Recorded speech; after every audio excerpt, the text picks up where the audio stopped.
யூதாவே, உனக்கு ஒரு அறுப்பு காலம் நியமிக்கப்பட்டிருக்கிறது.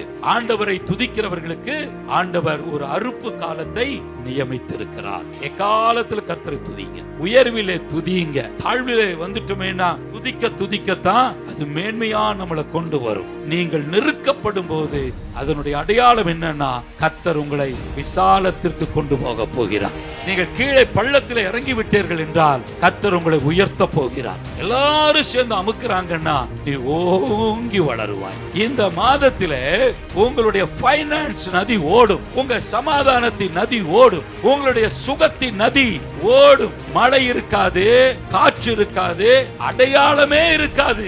இந்த மாதத்தில் அறுவடை கிடைப்பதற்காக கர்த்தர் ஒரு பள்ளத்தாக்கை நிறைத்து அதை நம்முடைய வாழ்க்கையின் வழியாய் பயங்கரமாய் ஓட பண்ண போகிற மாதமாய் இருக்கிறது.